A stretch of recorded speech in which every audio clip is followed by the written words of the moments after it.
ప్రతి ఒక్కరూ సంక్రాంతి సెలబ్రేషన్స్ మీ ఫ్యామిలీతో బాగా సెలబ్రేట్ చేశారు. ఓకే, నెక్స్ట్ టర్న్ వచ్చేసి మనం వర్కింగ్ లేకి షిఫ్ట్ అయిపోవాలా, జాబ్ ప్రిపరేషన్లో ఉన్న వాళ్ళు జాబ్ ప్రిపరేషన్కి వెళ్ళాలి. ఈ సంక్రాంతి టైంలో మనకి 3 ఆఫర్స్ మన స్టూడెంట్స్ గెట్ చేశారు. ఈవెన్ కమ్యూనిటీ పోస్ట్లో కూడా నేను పోస్ట్ చేశాను. చాలామంది కాల్స్ రావడం లేదని అంటుంటారు, కానీ మన స్టూడెంట్స్ మాత్రం చాలామంది ఆఫర్స్ గెట్ చేస్తున్నారు. Every month 10 to 15 offers. మనం ఎప్పుడైనా ఒక ఆఫర్ స్టూడెంట్కి వచ్చిందని పోస్ట్ చేసేటప్పుడు ఆ స్టూడెంట్ గ్రూప్లో పెట్టినటువంటి మెసేజ్, ఆ గ్రూప్లో ఉన్నటువంటి మెంబర్స్ కంగ్రాచులేషన్స్ చెప్తా ఉంటారు. అటువంటి మెసేజెస్ మాత్రమే నేను ఆల్మోస్ట్ షేర్ చేస్తుంటాను. 1-to-1 చాలా మంది పింక్ చేస్తూ ఉంటారు. కొంతమంది యూట్యూబ్లో మన ఫ్రీ వీడియోస్ చూసేసి చాలామంది ఆఫర్ లెటర్ కొట్టినటువంటి వాళ్ళు కూడా పింక్ చేస్తూ ఉంటారు. ఆల్మోస్ట్ 1-to-1 పింక్ చేసినటువంటి మెసేజెస్ నేను యూట్యూబ్ కమ్యూనిటీలో కూడా పోస్ట్ చేయను. ఓకే, ఇక్కడ నేను అబ్జర్వ్ చేసింది మన బ్యాచ్ 3లో ఒక స్టూడెంట్ చాలా స్ట్రగుల్స్ అయ్యాడు, చాలా ఇంటర్వ్యూస్ ఫెయిల్ అయ్యేవాడు, నెంబర్ ఆఫ్ ఇంటర్వ్యూస్ ఫెయిల్ అయ్యేవాడు. ఓకే, ఒక 5-6 ఇంటర్వ్యూస్ ఫెయిల్ అయిన తర్వాత అన్న డ్రాప్ అయిపోతే బెటరు, నాకు ఇంటర్వ్యూస్ క్లియర్ అవ్వడం లేదు, ఓకే నేను ఎలా చేస్తే బెటర్ అని అటువంటి డిప్రెషన్ లేక ప్రతి ఒక్కరు వెళ్తూ ఉంటారు అనమాట. ఇక్కడ నేను అబ్జర్వ్ చేసింది ఏంటంటే కన్సిస్టెన్సీ చాలా చాలా ఇంపార్టెంట్. మీరు ఏదైనా ఇంటర్వ్యూ కానీ ఫెయిల్ అయ్యారనంటే ఎందుకు ఫెయిల్ అయ్యారు, ఎక్కడ మిస్టేక్ జరిగింది, మీరు ఎక్కడ ప్రాపర్గా ఎక్స్ప్లెయిన్ చేయలేకపోయారు, అటువంటివన్నీ మీరు నేర్చుకున్నటువంటి టెక్నాలజీలో మీ ట్రైనర్తో డిస్కస్ చేయండి. Not only DevOps base, A technology అయినా మీరు నేర్చుకున్నటువంటి టెక్నాలజీ ట్రైనర్తో డిస్కస్ చేయండి. ఈ పాయింట్లో నేను చెప్పలేకపోతున్నాను, ఓకే కొంచెం హెల్ప్ చేయండి, ఎలా ప్రిపేర్ అయితే బెటర్ అనేసి డైరెక్ట్గా మీ ట్రైనర్తో కాంటాక్ట్ అయ్యేదానికి ట్రై చేయండి. ఎవరైనా మీరు ఆల్రెడీ కోర్స్గా నేర్చుకుంటున్నటువంటి ఫేస్లో కనుంటే ఖచ్చితంగా స్టార్టింగ్ నుంచి మీ ట్రైనర్తో కనెక్షన్లో ఉండండి. ఓకే, ఎవ్రీడే అట్లీస్ట్ మీరు ఏదైనా ఇష్యూ వచ్చినప్పుడు డైరెక్ట్గా ట్రైనర్ వాట్సాప్ నెంబర్కి కానీ లేదు ట్రైనర్కి సంబంధించినటువంటి కమ్యూనికేషన్ ఛానల్ ఏ ఛానల్ ఉన్నా కానీ ఆ ఛానల్ ద్వారా ట్రైనర్తో మాట్లాడేదానికి ట్రై చేయండి. ఖచ్చితంగా బెటర్ రిజల్ట్స్ వస్తాయి. ఎవ్రీ మంత్ 10 to 15 ఆఫర్స్ మన స్టూడెంట్స్కి వస్తున్నాయి. తక్కువ కౌంట్ ఉన్నా కానీ ఎక్కువ ఆఫర్స్ని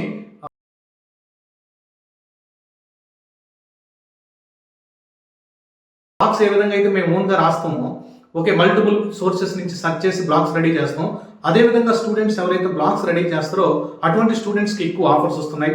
అలానే ఎవరైతే ఇంటర్వ్యూ అటెండ్ అవుతున్నారో ఇంటర్వ్యూ అటెండ్ అయిన తర్వాత అక్కడ చేసినటువంటి మిస్టేక్స్ని నెక్స్ట్ ఇంటర్వ్యూలో రిపీట్ కాకుండా ఎవరైతే ప్రాక్టీస్ చేస్తున్నారో వాళ్ళకి ఆఫర్స్ వస్తున్నాయి. అండ్ ఇంకొక పాయింట్ కూడా నేను అబ్జర్వ్ చేశాను. నేను ఇంటర్వ్యూ ప్రిపరేషన్ టెక్నిక్స్లో చెప్పేటప్పుడు రేపు మార్నింగ్ ఇంటర్వ్యూ ఉందంటే ఈ రోజు కొత్త కాన్సెప్ట్స్ చదవద్దు, మీకు తెలిసినటువంటి కాన్సెప్ట్స్ మీరు నేర్చుకున్నటువంటి ప్రాజెక్ట్స్ ఏవైతే మనం ఇంటిగ్రేట్ చేసామో, ఏ టూల్స్ అయితే మీకు స్ట్రాంగ్గా ఉన్నారో, ఏ కాన్సెప్ట్ అయితే స్ట్రాంగ్ ఉన్నారో వాటి మీద ఎక్కువ ఫోకస్ చేయండి, వాటి మీద బెస్ట్ ఇచ్చేదానికి ట్రై చేయండి.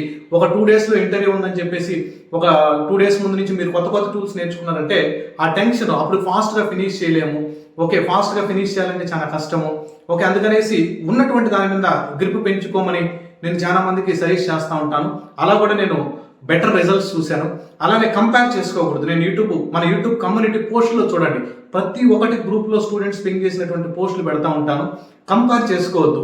వేరే అతనికి ఆఫర్ లెటర్ వచ్చింది మనకి ఇంకా రాలేదనంటే అతని స్ట్రెంత్ వేరు, అతని వీక్నెస్ వేరు, మన స్ట్రెంత్ వేరు, మన వీక్నెస్ వేరు.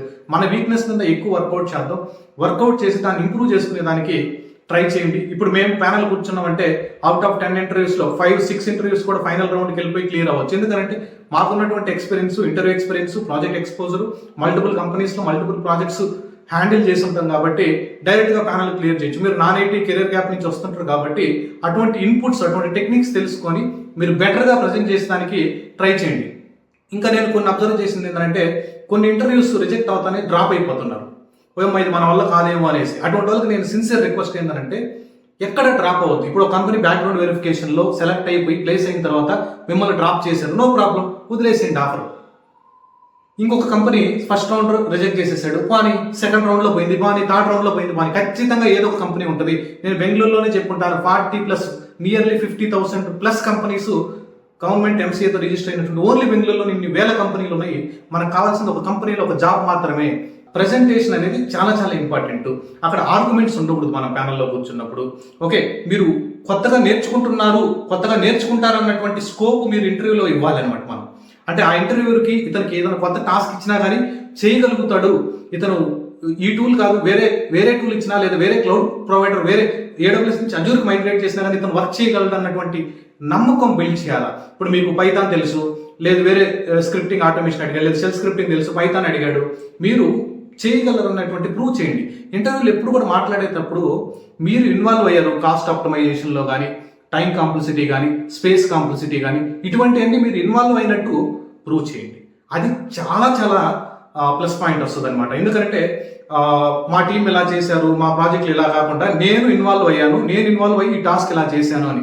ఇటువంటి టాస్క్లు మనం నెక్స్ట్ జాన్ 25th బ్యాచ్లో మనం స్పెషల్గా ప్రతి టూల్కి సంబంధించి ప్రాజెక్టులో మేము ఫేస్ చేసినటువంటి ఇష్యూస్ ఆ ప్రాజెక్ట్తో మ్యాప్ చేసి ఆ ఇష్యూ రూట్ కాస్ ఎలా రాయాలి, ఎందుకు అక్కరైంది, మన క్లయింట్కి ఎలా ప్రజెంట్ చేయగలగాల, అటువంటివన్నీ నేను సపరేట్గా రికార్డ్ చేసి అడిషనల్గా స్పెషల్గా రికార్డ్ చేసి ప్రతి టూల్కి సంబంధించి రియల్ టైం ప్రొడక్షన్లో జరిగేటువంటి ఇష్యూస్ని ఒక 100+ ఇష్యూస్ని మనం నెక్స్ట్ బ్యాచ్లో ప్రొవైడ్ చేయాలని డిసైడ్ అయ్యాం. అది చాలా టైం పడుతుంది, షూట్ చేయాలా, రికార్డ్ చేస్తా ఉన్నాం మనం స్టూడెంట్స్కి హెల్ప్ చేయాలనేసి. అలానే మనకి సినారియో ప్లే గ్రౌండ్ ఉంది. సినారియో ప్లే గ్రౌండ్లో ఈ 3 డేస్లో నేను చాలా వీడియోస్ షూట్ చేశాను. నాకు ఈ 3 డేస్ చాలా ఫ్రీ టైం దొరికింది. నేను బెంగళూరులోనే ఉన్నాను. నేను ఎక్కడ అదర్ లొకేషన్స్లో నేను బెంగళూరులో ఉన్నాను. స్టూడెంట్ ఎప్పుడైనా కానీ నా కంపెనీకి వచ్చైనా మీట్ అవ్వచ్చు. నాకు ఫిజికల్ కంపెనీ ఉంటుంది. మేము ఎప్పుడు కూడా బ్యాక్గ్రౌండ్లో కానీ ఎక్కడైనా అక్కడ ఉంది ఇక్కడ ఉందని చెప్పడం కాదు, ఫిజికల్ లొకేషన్ ఉంటుంది మాకు. మేము చేసేది ఏదైనా ట్రాన్స్పరెంట్గా ఉంటుంది మన కేకే డెవాప్స్లో. మీకు ఏ డౌట్ ఉన్నా కానీ స్టూడెంట్ డైరెక్ట్గా నాకు కాల్ చేయొచ్చు. జనవరి 25th evening 7:30 PM batch. Number of features ఉంటాయి. 1 వీక్ మీరు రెగ్యులర్ లైవ్ సెషన్స్ అటెండ్ అవ్వచ్చు. రెగ్యులర్ లైవ్ సెషన్స్ అటెండ్ అయిన తర్వాత డిసైడ్ అవ్వచ్చు. Thank you guys. ఈ ప్యాటర్న్స్ ఇలా నెంబర్ ఆఫ్ టెక్నిక్స్ ఉంటాయి ఒక ఇంటర్వ్యూ అటెండ్ అయ్యేటప్పుడు. Please follow it. Okay, thank you, bye bye.